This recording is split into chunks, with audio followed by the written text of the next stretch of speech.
Las historias me construyen. Me hacen reconocerme entre la multitud de mis pensamientos. La vida es eso que sucede entre los que vivimos, percibimos y sentimos.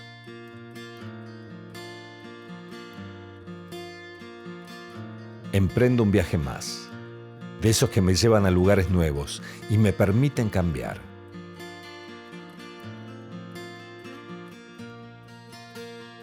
Todo el tiempo hay oportunidades para salir de uno mismo, encontrarse y así volver renovado.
Las necesidades de la ciudad con el tiempo fueron mutando. Su crecimiento fue marcando un desarrollo en la arquitectura. Y es así que la nueva terminal de ómnibus fue el inicio para dar una relectura urbanística de San Luis. Visité a Néstor Menéndez. Él me contó de los diferentes lugares en donde funcionó esta estación. ¿Me podés contar un poquito cómo es la historia de las terminales de ómnibus acá en San Luis? Porque no hubo solamente dos, ¿no? No, tenemos una muy antigua. Muy antigua quiere decir de los años 50 aproximadamente, claro, que es donde aparece el ómnibus a nivel interprovincial, porque anteriormente solamente estaba el ferrocarril. Claro. O sea, los micros que había anteriormente era parte de las empresas ferroviarias. Ah, claro. ¿Cierto? Como un anexo, claro. Como un anexo, exactamente. Claro. Y que hacían un traslado del interior de las provincias a las estaciones de ferrocarril. Ahora, ya en los años 50, no sé bien de qué fecha, pero yo recuerdo en mi niñez que mi abuelo sabía venir de Buenos Aires y sabía irse en esos micros. Estaba ubicada en la calle Chacabuco, entre Pringles y Belgrano. Bueno, en ese lugar se empieza a utilizar también para que allí paren los micros que venían de, como quien dice, de larga distancia, o sea, de otras provincias. ¿Y cuánto caudal de micros había más o menos? Muy poco, porque yo lo que recuerdo de 4 o 5 veces que hemos ido ahí, apenas había un micro o dos a lo sumo, ¿no? Claro. Era muy poco, o sea, yo pienso que durante el día habrán salido 3 o 4 micros, es mucho, ¿cierto? Claro, porque es muy chiquito San Luis para la época, claro. Y se usaba mucho el tren. No, en esa época todo el mundo viajaba en tren. Claro. O sea, uno volvía al tren. Claro, lo más seguro. Era difícil acostumbrarse al micro. ¿Y hasta qué periodo funcionó esa terminal? Hasta que se inauguró la terminal de la Avenida España, de la Plaza Colón, la anterior a esta que tenemos ahora, ¿cierto? Claro. Que estuvo claro, la clásica, que para muchos es la clásica terminal. La clásica que se utilizó ahí, la Plaza Colón y después la cancha Colón, ¿cierto? ¿Hay alguna información de por qué se eligió ese lugar? Porque hay que tener en cuenta una cosa. Los vehículos que cruzaban la ciudad pasaban por el centro. Junín, Pringles. Claro, el microcentro. Y avenida, lo que era la avenida Quintana, antes avenida Ilia ahora, ¿cierto? Y entonces el peronismo tomó una decisión en el año 52, 53, de pavimentar y arreglar la calle Bolívar para sacar un poco del centro del tráfico. Y ahí mismo se decidió también que el tráfico pesado, o sea, los camiones, que eran muy pocos también en esa época, que fueran un poco más allá y ahí le abrieron Avenida España. Pasando todo el tráfico por ahí, que cruzaba la ciudad, acuérdate que la Ruta 7 ni existía, todo el tráfico, entonces ese era un lugar clave, ahí donde estaba la cancha Colón, para colocar la terminal, ¿no? Ah, esa es la razón. Sí, sí, sí. Mientras estuvo en vigencia esa terminal, se fue dando este proceso donde cobró relevancia el transporte automotor, de micros, el camión, ¿no? Y se vino abajo el transporte ferroviario, ¿no? Y entonces la estación de ómnibus en ese lugar le movilizó ese sector, esa barriada, esa comunidad, y le dio mucha importancia a la Avenida España también como centro de negocios, centro comercial. Y después pasamos a la nueva terminal. La nueva terminal, claro, que ya estamos hablando del 2012, o sea, tiene muy 5, contemporánea. 6 años. Muy contemporánea, del digamos. 61, claro, al 2012 tenemos que hablar de medio siglo. O sea, la terminal en la Avenida España, esta terminal vieja, estuvo activa medio siglo, ¿no? Que mucho. ¿Tenés idea el motivo de por qué se generó esta nueva terminal? Sí, bueno, el motivo era que los micros perdían mucho tiempo en entrar a la ciudad, en llegar hasta la terminal, los movimientos que tenían que hacer ahí, que el espacio era reducido, digamos. Entonces, bueno, era necesario, ya se venía hablando hacía tiempo. ¿Y este lugar se eligió justamente para el urbanismo, digamos, para fomentar el urbanismo en la zona? Pero me parece que más bien se buscó un lugar donde pudieran el transporte colectivo entrar y salir rápidamente y le quedara de pasada prácticamente, ¿no? Claro. Se vio esa ventaja, se visualizó esa ventaja para seleccionar ese lugar. Perfecto. Puedo sentir el confort del espacio. Pienso en el instante preciso que sucede cuando una idea nace en la mente. Es un hecho en sí mismo artístico. Ariel fue quien ideó este lugar en su imaginación. Él fue dando forma y sentido a cada parte. Ariel, tu mano está acá en la terminal, ¿no? Podemos decir en dónde está, cómo se inició.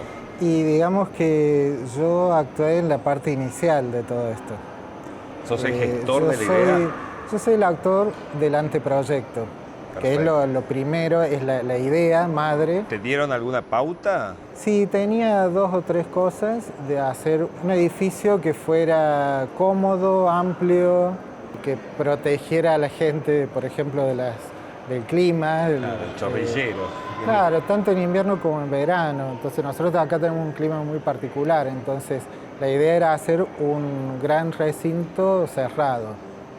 Las primeras imágenes que me surgieron fue hacer como un gran techo protector que siga las líneas de las sierras de San Luis, y los primeros bosquejos, o sea, siguen esa idea. ¿Pero tuviste otras ideas antes de llegar a este techo orgánico, o ya de cuando te dijeron te apareció esa idea? No, en realidad yo vi, cuando yo me puse en la parte de la ruta, que no estaba el puente que ahora existe, los rotones del puente no estaba en ese momento, pero desde esa ruta miré hacia este lado y bueno, me surgió esta forma y este edificio. Un reflejo de la sierra que tenemos allá. Claro. Claro, porque la idea del techo es como complejo, digamos. Sí, era muy complejo y en realidad se simplificó bastante. ¿Ah, sí? ¿Cómo lo habías pensado? De los primeros croquis. Y en realidad está pensado como una arquitectura vanguardista, quizás muy europea, que yo sabía que iba a ser difícil construirlo, quizás imposible para nosotros en este contexto, pero era también un desafío adaptarlo a nuestras posibilidades y a hacer lo que mejor podamos. Y si bien se modificó y se adaptó a nuestra tecnología, la idea es la misma. O sea, más allá de la forma en sí, la idea es la misma. ¿Por qué se te ocurrió eso? Digamos, ¿hay algún fundamento? Y sí, hay varias cosas. O sea, primero porque me gustaba, después porque tenía que ser un edificio que sea emblemático, que sea un hito en la ciudad, por la importancia que tiene. que sea digno de causar una buena impresión en los turistas cuando recién arriban a la ciudad, y por sobre todas las cosas que sea funcional, que cumpla con todos los requisitos funcionales. Belleza, practicidad. Exacto. Complejo. Para diseñar eso tenés en cuenta lo que hay antes, digo, el terreno, cómo está, eso. Sí, o sea, primero son unos bocetos que te definen así la idea en un concepto general, pero después tenés que empezar ya a hilar más fino y ubicar, por ejemplo, estas 40 dársenas de colectivos, y en realidad si uno lo disponía en una forma así longitudinal no entraban, entonces por eso tuve que adoptar una forma semicircular para que entren todos los colectivos estacionados y que puedan acceder y puedan salir también de la terminal. Los locales comerciales que se dispuso que estuvieran en la planta baja, las boleterías que se dispuso que estuvieran en la planta alta, la conservación del microcine, lo que eran las salas de conferencias que había, se transformó en el patio de comida, y el restaurante se transformó en un café. Y todo el resto se desarmó, esa estructura existente, y el techo vino a cubrir y a unificar todo eso. Incluso hasta se conservaron las palmeras que estaban ahí en las palmeras que están ahora son las que estaban. Son las originales y estaban en ese lugar, en lo que era el acceso, un acceso al aire libre. Ajá. Y la idea fue generar un espacio interior que incluso tenga hasta verde, hasta plantas. Por eso también la elección del vidrio, para que esté bien iluminado. Mucha luz tiene. Hay mucha luz. La idea era que se utilizara la menor cantidad de energía durante el día, aprovechar la iluminación natural y bueno, y aprovechar en realidad todo lo que estaba, o sea, no era hacer borrón y cuenta nueva. Claro.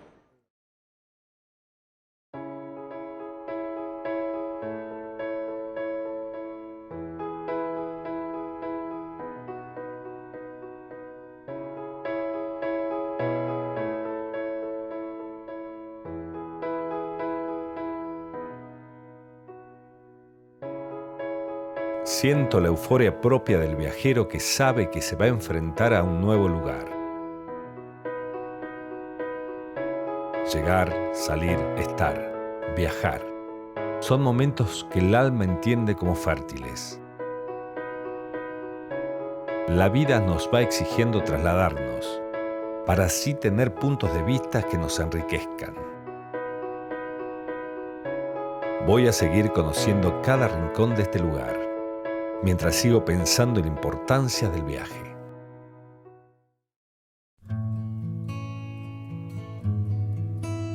Al llegar a San Luis, el viajero se encuentra con esta puerta de entrada, que le cuenta de la ciudad y su relación con el paisaje. Es una de las obras más importantes de las últimas décadas, marcando un estilo y un punto de inflexión para la arquitectura puntana. Diego es uno de los arquitectos que llevó adelante este proyecto. ¿Cuál es tu vínculo con este edificio? Bueno, soy el proyectista ejecutivo de la obra. ¿Y exactamente el trabajo de proyectista cuál sería? El proyecto es la solución del edificio, ¿no? Este proyecto salió en base a una licitación que llamó el Estado. Venía con una idea a desarrollar y bueno, el proyecto ejecutivo lo que hace es resolver esa idea. ¿Con qué te encontraste al momento de empezar a montar todo esto? ¿Qué había previamente acá? Este edificio se monta sobre el terreno donde estaba el antiguo predio ferial de convenciones. Se reutilizó una parte del predio existente y lo demás, el gran salón, el techo, se desarmó y se numeró todo y se dejó acopiado para un futuro uso. Para poder armarlo. Exacto, para poder rearmarlo en algún otro lugar. Y en cuanto a eso, en el terreno, ¿estaba óptimo para montar este monumento, digamos? El terreno no, sufrió muchísimos cambios. Hubo un gran movimiento de tierra, de nivelación sobre el sector de las cocheras prácticamente todas las dársenas de colectivos de larga distancia están sobre una nivelación muy importante que se hizo. Bien. Acá el desafío primordial era el techo, la cubierta. O sea que ese fue el punto crítico a resolver en este proyecto. Sobre la idea esa de doble curvatura se trabajó articulando las distintas alas del techo y es lo que se puede observar en el edificio. ¿Y cuál fue la idea con que se partió? Cuando vos llegaste te dijeron, mira, queremos hacer esto. ¿Y cuál era la idea central? La idea era hacer un homenaje a las sierras de San Luis. Ese movimiento simula un poco el cordón montañoso que vemos de fondo de la terminal. Y el desafío era, la obra de abajo no se podía hacer hasta que no íbamos montando el techo. Así que a medida que se avanzaba en la colocación de los tramos del techo, íbamos ejecutando obras por debajo del techo, debajo de la cubierta. Sí. Con grúas, me imagino, con todo, Sí, ¿no? sí, trabajamos con plumas, con grúas, andamios. En su momento, el cordón central se hizo en 3 tramos. Entonces se montó un tramo, se sostuvo con una pluma durante un tiempo, mientras se armó el apoyo central. Y bueno, ese fue el primer tramo de la columna vertebral del edificio. Sería esto, ¿no? Que encima no es recto. No, es curvo. Claro. Es como un espinal curvo. El edificio es una ojiva, pero recogida para un lado. Claro. O sea, como que está encogida en un lateral. Bueno, y acá el recurso que usamos, como el edificio era muy grande, hablamos de una superficie muy extensa, las vigas las hicimos traslúcidas para que reciba luz natural el edificio durante el día. Ajá. Y en cuanto al aire, los vientos, ¿eso interfirieron Sí, en algo? Sí, fue un desafío el montaje. Bueno, trabajamos con un equipo muy bueno que tenía mucha experiencia en obra y bueno, eso ayudó mucho. Hay gente que ha trabajado en la cordillera, ha montado edificios sobre la cordillera de los Andes, que bueno, el clima ahí es un desafío. Eso al equipo técnico de montaje del techo, bueno, y después con la empresa se desarrolló todo lo demás, toda la construcción. La cochera, la nivelación, los terrenos, la colocación de piso, o sea, fue la generación de los locales comerciales que hoy ven. Y bueno, la idea siempre fue, en la imagen que se lleva el viajero es la de por ahí está un ratito en la terminal y bueno, claro. Entonces bueno, la idea era que se llevara una postal linda de San Luis. Tanto desde el colectivo, con una imagen agradable, y el confort dentro del edificio.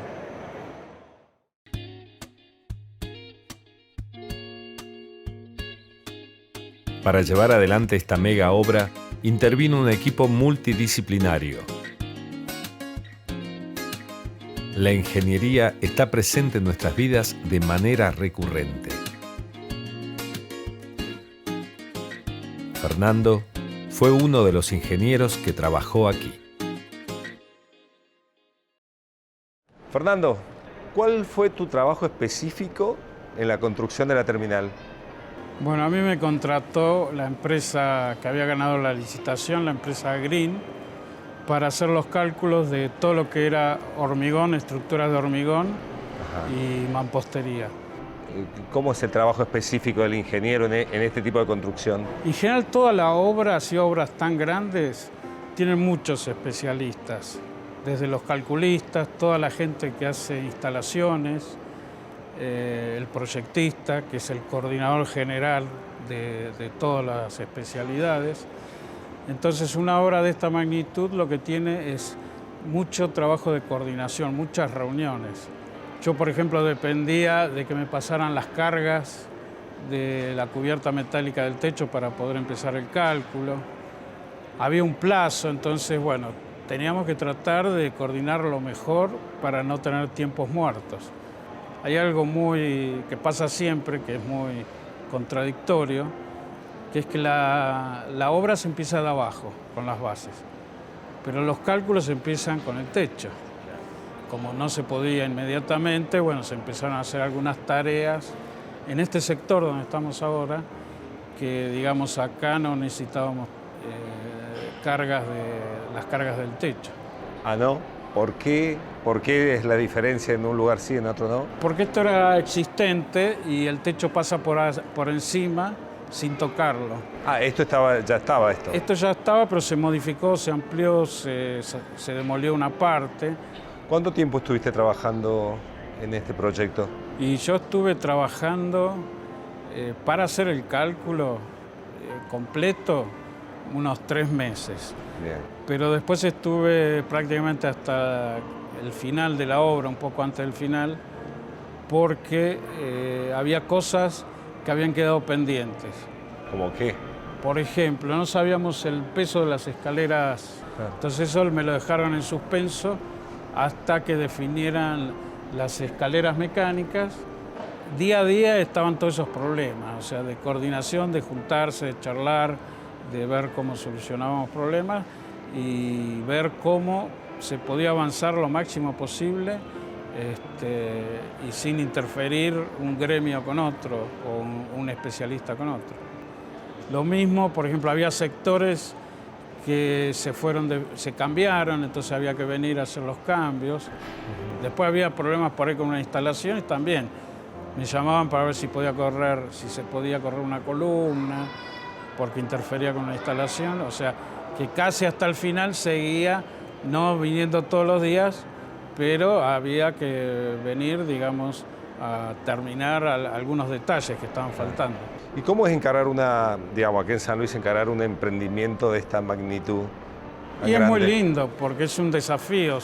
Sale de lo normal, es un proyecto que tiene mucho movimiento, muchas cosas no habituales, entonces es lindo, sobre todo trabajar en equipo, con mucha gente, eso también, ellos te van transmitiendo las experiencias, vas aprendiendo también. Y bueno, y también me obligué ya era el último año que se podía usar el viejo reglamento, así que aproveché para ir haciendo la transición, porque era el último año que lo podía Está bueno usar. para la experiencia de usar uno y pasar al otro, claro, Exacto. en la actividad. Y bueno, y me acuerdo de los procesos, a veces me parece mentira que cuando veníamos era un lugar lleno de pozos y tierra y mugre Sí. y en lo que se ha convertido. Y aparte uno lo veía en los planos, pero es difícil, a pesar que uno está muy acostumbrado, no es lo mismo verlo en planos que verlo realizado. Uno lo vio tantas veces en los planos, pero verlo hecho obra realmente es mucho más importante, es mucho más lindo que ver solamente los planos.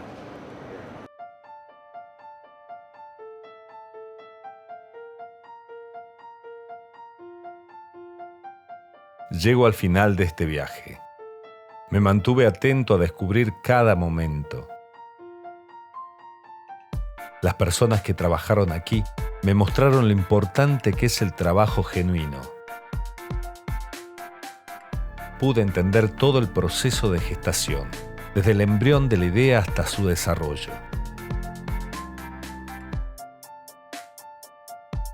Sé que de a poco esta aventura se va cerrando.